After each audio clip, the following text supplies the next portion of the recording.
2 Samuel 15. And it came to pass after this that Absalom prepared him chariots and horses, and 50 men to run before him. And Absalom rose up early, and stood beside the way of the gate. And it was so, that when any man that had a controversy came to the king for judgment, then Absalom called unto him, and said, Of what city art thou? And he said, Thy servant is of one of the tribes of Israel. And Absalom said unto him, See, thy matters are good and right. But there is no man deputed of the king to hear thee. Absalom said moreover, O that I were made judge in the land, that every man which hath any suit or cause might come unto me, and I would do him justice. And it was so, that when any man came nigh to him to do him obeisance, he put forth his hand, and took him, and kissed him. And on this manner did Absalom to all Israel that came to the king for judgment. So Absalom stole the hearts of the men of Israel.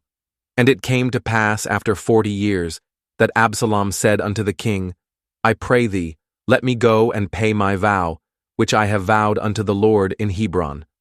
For thy servant vowed a vow while I abode at Geshur in Syria, saying, If the Lord shall bring me again indeed to Jerusalem, then I will serve the Lord. And the king said unto him, Go in peace. So he arose and went to Hebron. But Absalom sent spies throughout all the tribes of Israel, saying, As soon as ye hear the sound of the trumpet, then ye shall say, Absalom reigneth in Hebron. And with Absalom went 200 men out of Jerusalem that were called, and they went in their simplicity, and they knew not anything. And Absalom sent for Ahithophel the Gilonite, David's counselor, from his city, even from Gilo, while he offered sacrifices. And the conspiracy was strong, for the people increased continually with Absalom. And there came a messenger to David, saying, The hearts of the men of Israel are after Absalom.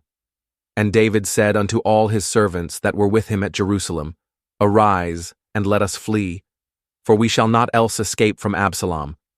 Make speed to depart, lest he overtake us suddenly, and bring evil upon us, and smite the city with the edge of the sword.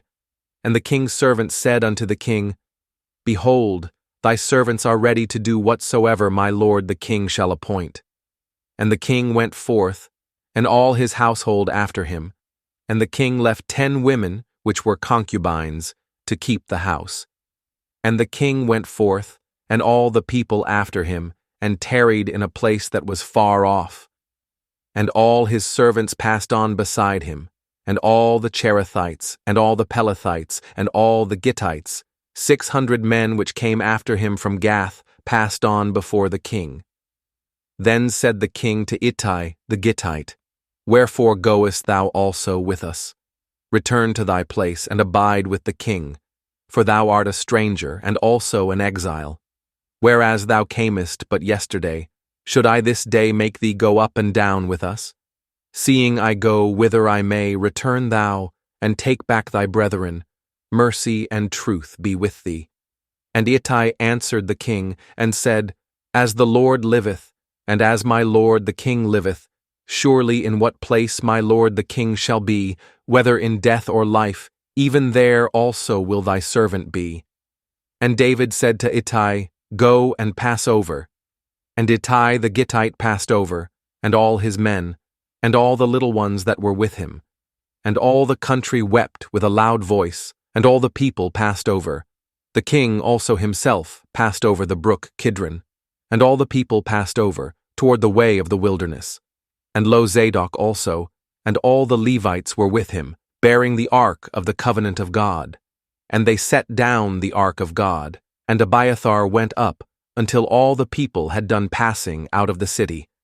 And the king said unto Zadok, Carry back the ark of God into the city. If I shall find favor in the eyes of the Lord, he will bring me again, and show me both it and his habitation. But if he thus say, I have no delight in thee, behold, here am I. Let him do to me as seemeth good unto him. The king said also unto Zadok the priest, Art not thou a seer? Return into the city in peace, and your 2 sons with you, Ahimaaz thy son, and Jonathan the son of Abiathar.